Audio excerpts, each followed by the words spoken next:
하는데 방금 앞에서 특송하신 분들 누구인지는 모르겠지만 찬양을 참 잘하는 것 같습니다. 그렇지 않나요? 수많은 청년들이 교회를 떠나가고 있고 신앙을 잃어가는 이 시기에 저녁 예배에 참석해서 이렇게 하나님 찬양하는 모습 정말 아름답지 않습니까? 제 눈에만 그렇게 보이는 거 아니죠? 청년의 때의 창조주 하나님을 기억하며 살아가려고 애쓰고 있는 우리 청년들에게 다시 한번 격려의 박수 보내주시면 감사하겠습니다. 네, 오늘 예언서 중에서도 호세아를 통해서 함께 하나님의 말씀을 나누고자 합니다. 매일 성경을 통해서 계속해서 묵상하고 계시는 분들, 그리고 새벽 예배에 참석하시는 분들은 계속해서 호세아를 묵상하고 계실 것 같은데, 이스라엘의 죄를 계속해서 책망하시고 심판을 예고하시던 하나님께서 어제 딱 내가 너를 어찌 놓겠느냐, 내가 너를 어찌 버리겠느냐라고 말씀하셨습니다. 이 말씀을 통해서 하나님의 심판은 회복이 전제되어 있고 사랑이 전제되어 있는 심판이라는 것이 드러납니다. 사랑하기 때문에 심판할 수밖에 없고 회복을 위해서 심판할 수밖에 없으셨던 것이죠. 계속 망할 거다, 심판할 거다 라는 무겁고 무서운 메시지를 보다가 그래도 하나님께서는 우리를 완전히 버리시는 분은 아니시구나 하고 위로를 얻으셨을 것 같습니다. 그런데 오늘 본문은 우리를 다시 심판의 말씀 앞으로 이끌어갑니다. 이 심판의 말씀을 전할 때는 참 전하는 자로서 마음이 무겁습니다. 하나님의 말씀이기에 전하기는 전해야 하는데 먼저 그 심판의 말씀을 준비하고 전하는 저에게 그 말씀이 향해 있습니다. 말씀을 묵상하면 말씀 앞에서 참 마음이 무거워집니다. 그리고 이 무거운 말씀들을 여기 앞에 계신 성도님들과 함께 나누어야 한다고 생각하면 다시 마음이 좀 무거워집니다. 그러나 한편으로는 이 무거운 말씀이 하나님 앞에서 나를 점검하는 계기가 되기도 합니다. 내가 하나님 뜻대로 살아가고 있는가? 내가 하나님이 원하시는 삶을 살아가고 있는가? 그것을 되돌아볼 수 있는 계기가 되는 것이죠. 우리가 타는 자동차를 이용할 때 매번 정기 점검을 받는 것처럼 이 무거운 말씀 앞에서 겸손하게 나를 세워보고 나 자신을 좀 점검하는 시간이 되기를 원합니다. 오늘 본문 11장 12절은 호세아 예언자의 말로 시작합니다. 호세아는 에브라임이 거짓으로 이스라엘 족속이 속임수로 자신을 애워싸고 있다라고 말을 합니다. 여기서 에브라임은 북이스라엘을 구성하는 10개의 지파 중에 한 지파인데요, 그 중에서도 장자 지파입니다. 따라서 에브라임이라고 표현하지만 북이스라엘을 대표하는 지파이면서 북이스라엘 자체를 의미한다고 할 수 있겠습니다. 그러니까 지금 호세아 선지자는 북이스라엘이 자기 자신을 거짓과 속임수로 지금 애워싸고 있다라고 말하고 있는 것이죠. 예언자는 하나님의 말씀을 대신해서 전하는 사람입니다. 호세아 선지자는 하나님으로부터 말씀을 받았고 받은 말씀을 북이스라엘에게 전했습니다. 예언자가 하나님으로부터 받은 말씀은 간단하게 말해서 너네 망한다, 그렇게 살다가는 너네 망한다, 계속 그렇게 하나님 떠나서 살면 망할 것이다 입니다. 그런데 북이스라엘은 예언자의 말을 전혀 받아들이지 않습니다. 예언자가 이것이 하나님으로부터 받은 말씀이라고 수없이 외치고 또 외치는데도 저 예언자가 전하는 말은 거짓말이다, 우리는 결코 망하지 않는다, 저 예언자가 전하는 말은 하나님의 말씀이 아니라며 예언자의 말을 거부합니다.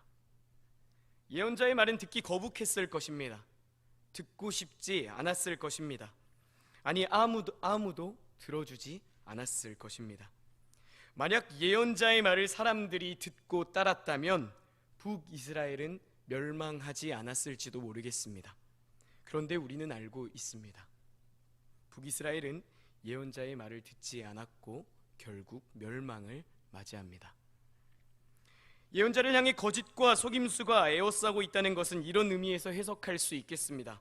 우리는 망하지 않는다는 거짓과 저 예언자의 말은 하나님의 말씀이 아니라는 속임수가 예언자를 애워싸는 북이스라엘의 현실이 여실히 드러나고 있습니다.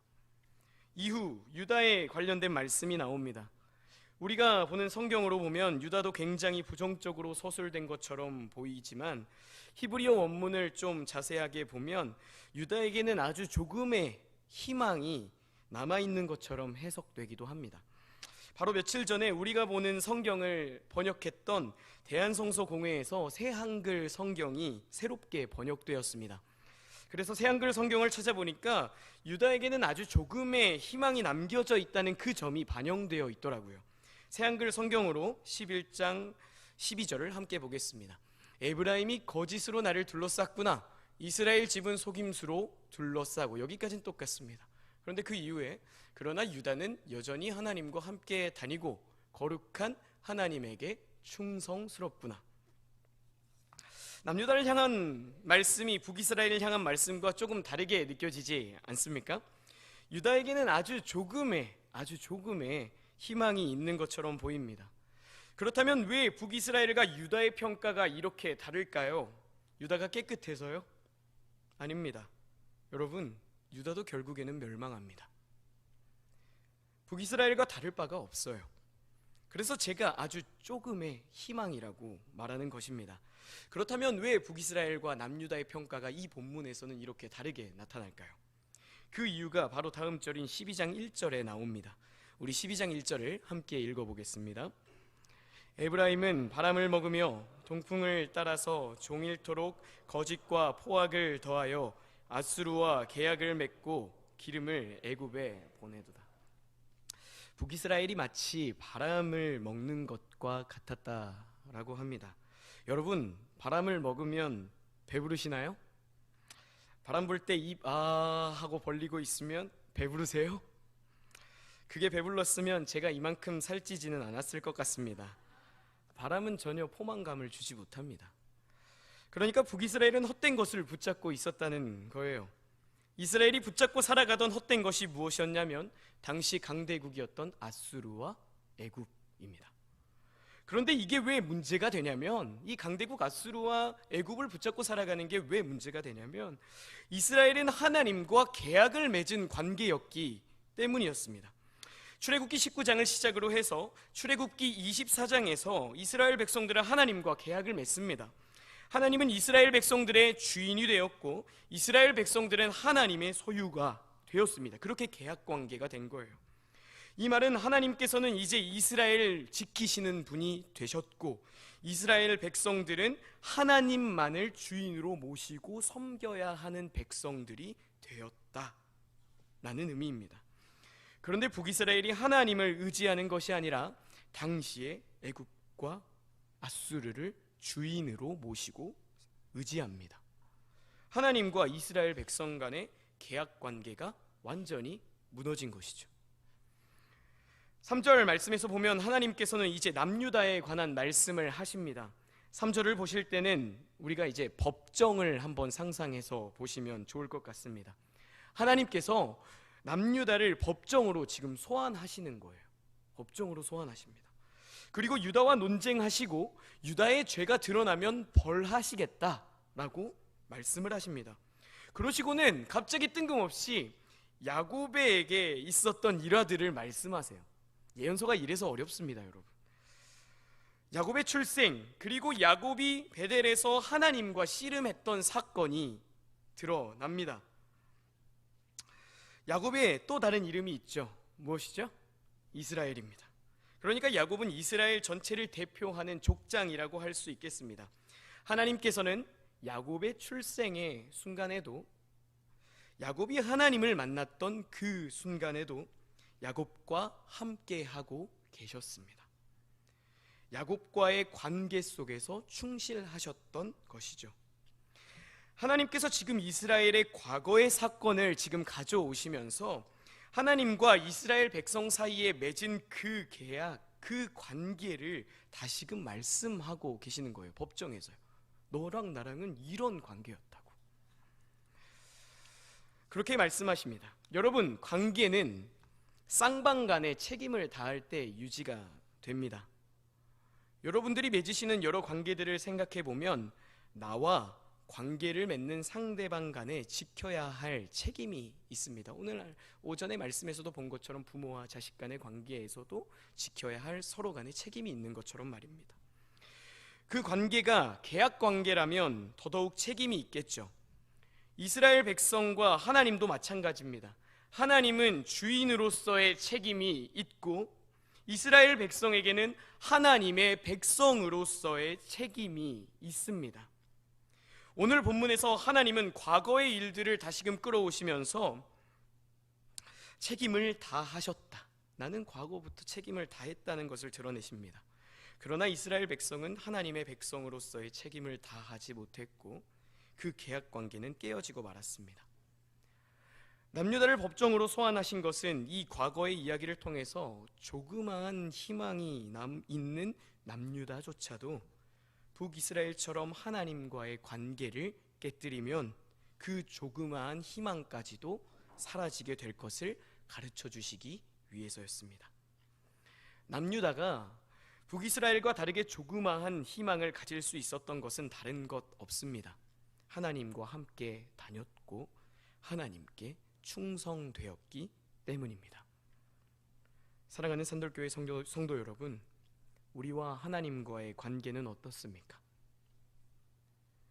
하나님께서 내 인생을 변함없이 책임지고 있으신 것처럼 하나님의 백성으로서 하나님께 책임을 다하는 삶을 살아가고 있으십니까? 아니면 북이스라엘이 강대국이었던 아수르와 애굽을 의지했던 것처럼 세상이 말하는 힘을 의지하면서 하나님의 백성으로서의 책임을 다하지 못하고 살아가고 있으십니까? 여러분, 여기에서 우리가 한 가지 생각해 보아야 할 것은 북이스라엘 백성들이 하나님을 향한 종교적인 행위를 멈춘 것은 아니라는 점입니다. 북이스라엘 백성들은 하나님을 향한 신앙을 가지고 있었고 하나님을 향해 지속해서 제사를 드리는 백성이었습니다. 그러나 북이스라엘은 하나님을 향한 신앙과 함께 아수르와 애굽을 의지하면서 두 개의 주인을 모시고 살아갔습니다. 이 저녁 예배에 나와서 하나님을 예배하는 우리 성도님들께서도 하나님을 향한 신앙이 분명히 있으실 것이라 생각이 듭니다. 그런데 여러분, 하나님을 향한 신앙과 세상이 말하는 힘을 함께 의지하고 있다면 우리도 두 주인을 섬기는 북이스라엘과 같을 수 있습니다. 예배의 자리에 참석하지만 이 교회 밖을 나섰을 때는 하나님은 온데간데 없고 그저 세상이 말하는 힘만을 추구하며 살아간다면 우리도 두 주인을 섬기는 것이 아닐까요? 세상은 우리에게 누군가를 짓밟고 서서 더 높은 자리로 올라가는 것이 곧 힘이라고 말합니다.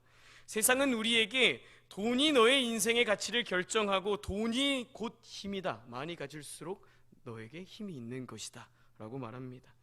세상은 우리에게 나에게 이익이 되는 사람만을 사랑하라고, 나에게 이익이 되는 관계를 쌓아가는 것이 곧 힘이다 라고 말합니다.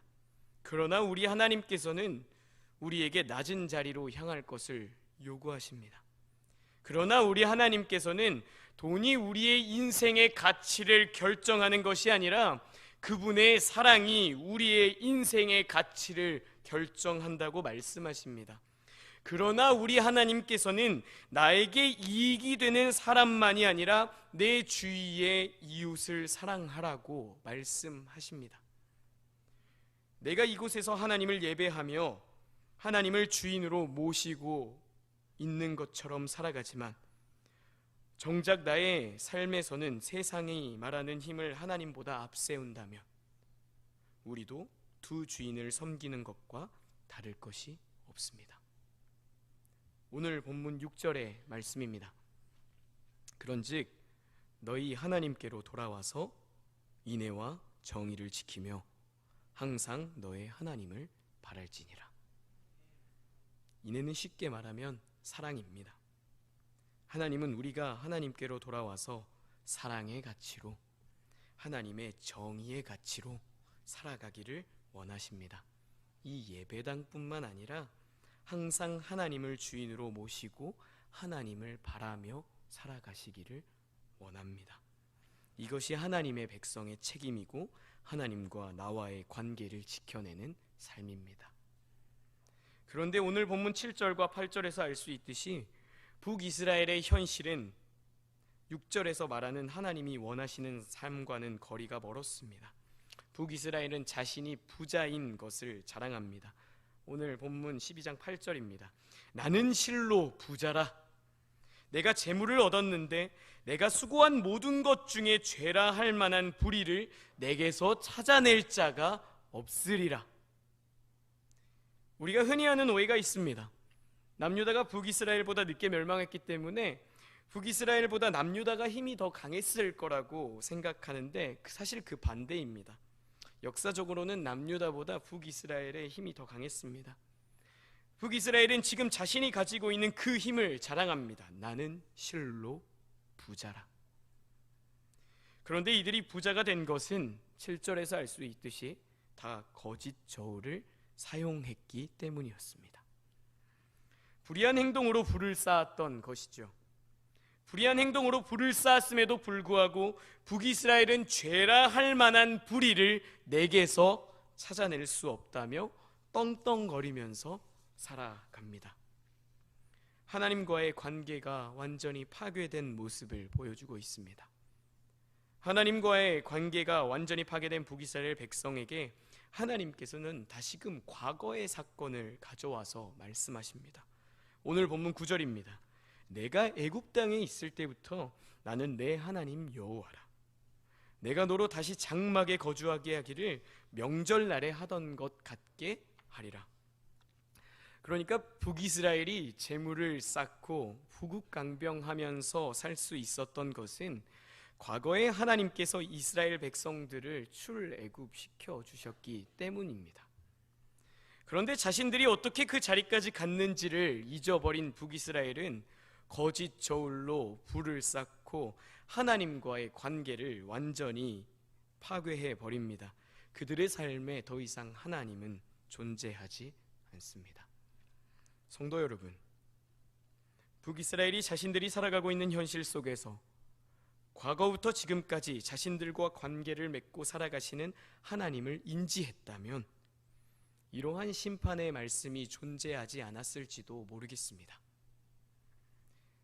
여기서 우리가 한 가지 점검해야 할 것은 오늘 이 시간을 살아가고 있는 나는 내 일상에서 하나님을 의식하면서 살아가고 있느냐는 것입니다. 코람데오라는 말이 있습니다.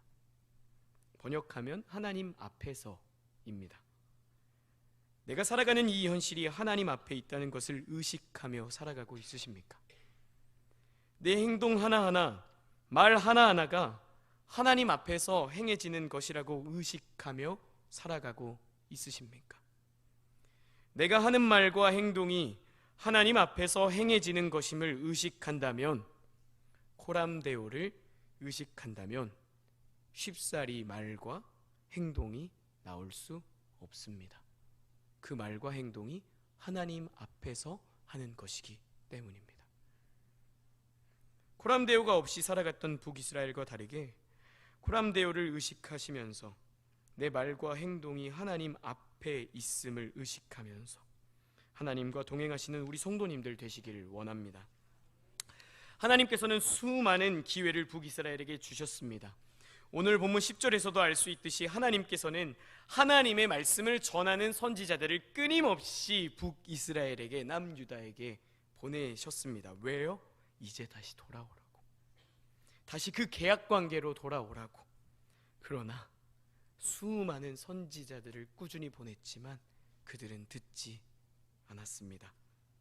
호세아서에서 부정적으로 평가되는 길르앗과 길갈처럼 그들은 선지자의 부르짖음을 결코 듣지 않았습니다. 하나님은 이스라엘의 과거부터 모세에 이르기까지 수도 없이 이스라엘 백성들의 인생에 개입하셨고 그들을 보호하셨지만 그들은 하나님과의 계약관계를 파괴했고 결국 오늘의 심판 말씀을 듣게 되었습니다. 사랑하는 성도 여러분, 한 해가 마무리되어가는 시점입니다. 한 해가 마무리되어가는 이 시점에 오늘 주어진 다소 무거운 하나님의 말씀 앞에서 우리의 삶을 되돌아보고 돌이켜야 할 것이 있다면 철저하게 하나님께로 돌이키길 원합니다. 이제 말씀 이후에는 교회학교 스쿨 수료식이 진행됩니다. 어릴 적부터 하나님의 말씀으로 세워지고 있는 이 아이들이 참 아름답지 않습니까? 그러나 아이들의 신앙은 12주간의 교육으로만 세워지는 것은 아닙니다. 아이들은 어른들의 등을 보고 자란다는 말이 있죠. 어른들이 하나님 앞에서 어떻게 살아가는지를 보고 아이들은 신앙을 키워나갑니다. 나의 삶에서 두 주인을 섬기고 살아갔다면 이제 하나님 앞으로 돌아오십시오.